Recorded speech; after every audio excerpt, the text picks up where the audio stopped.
வணக்கம் மக்களே, நம்ம இன்றைக்கி என்ன பார்க்க போகிறோம்னு பார்த்தீங்கன்னா, ஒரு சூப்பரான சிம்பிளான ரொம்ப ருசியான நெய் சாதம் தான் பார்க்க போகிறோம்.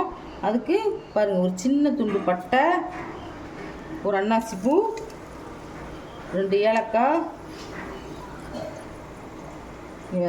2 கிராம்பு, ஒரு பாதி பிஞ்சலை போட்டு வதக்கிக்கலாம்.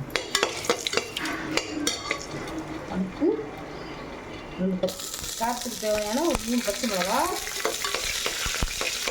நான் 300 கிராம் பாசுமதி ரைஸ் எடுத்துட்டேன். அதுக்கு தேவையானதான் போடுறேன். நீங்கள் எவ்வளோ வேணுமோ அது கம்மி போட்டுக்கோங்க. ஒரு கை வெங்காயம்,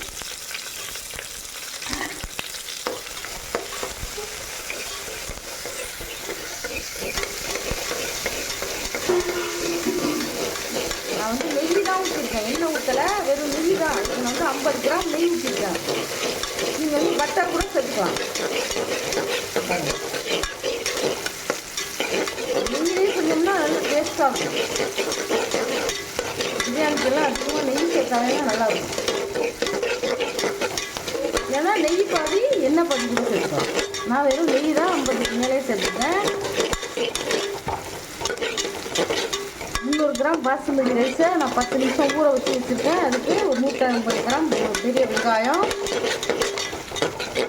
பட்டை, கிராம்பு, ஏலக்காய், பூ, பச்சை மிளகாய் எல்லாம் போட்டு வச்சுருக்கேன்.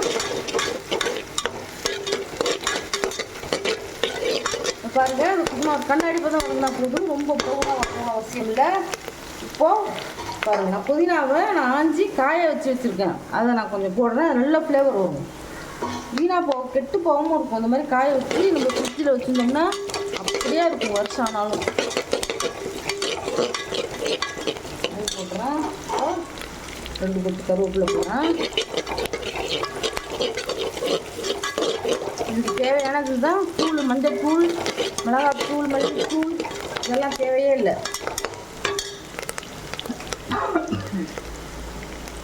இஞ்சி பூண்டு பேஸ்ட் ஒரு 2 ஸ்பூன் போடுறோம். இதையும் நல்லா பச்சை வாசனை போடுறோம்.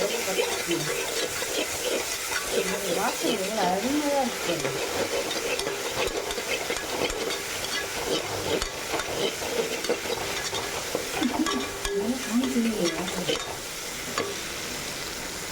பாருங்க, இஞ்சி பூண்டு பேஸ்ட்டு நல்லா வதங்கிடுச்சு.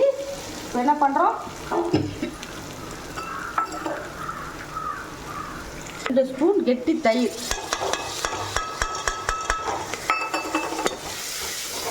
போட்டு நல்லா வதக்கலாம். இப்போ 1/2 ஸ்பூன் கரம் மசாலா,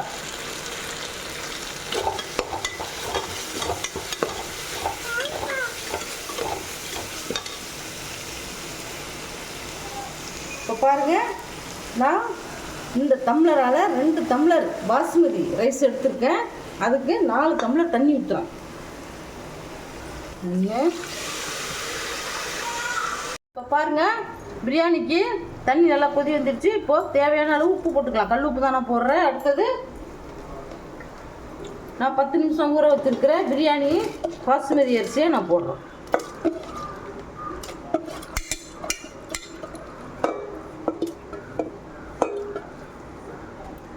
போட்டால் நல்லா கிண்டி விட்டு இவங்க இப்படி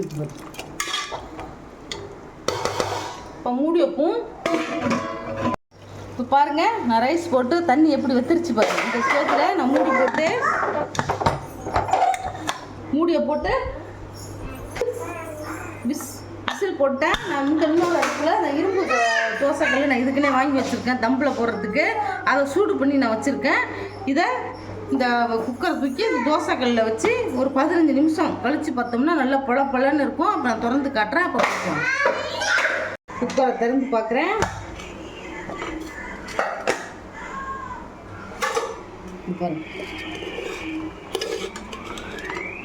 அப்படியே உடையாமல் இருக்கு போது சாதம். இப்படி பழன்னு இருக்குது.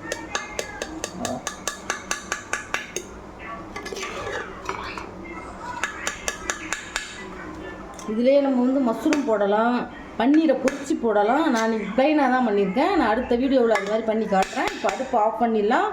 இந்த ரெசிபி உங்களுக்கு பிடிச்சிருந்ததுன்னா நீங்களும் இது மாதிரி செஞ்சு அசத்துங்க. இந்த சேனலை சப்ஸ்கிரைப் பண்ணி பாருங்கள். அப்போ தான் நாங்கள் போடுற ஒரு வீடியோவும் உங்களுக்கு வந்து சேரும். தேங்க்யூ, பாய்.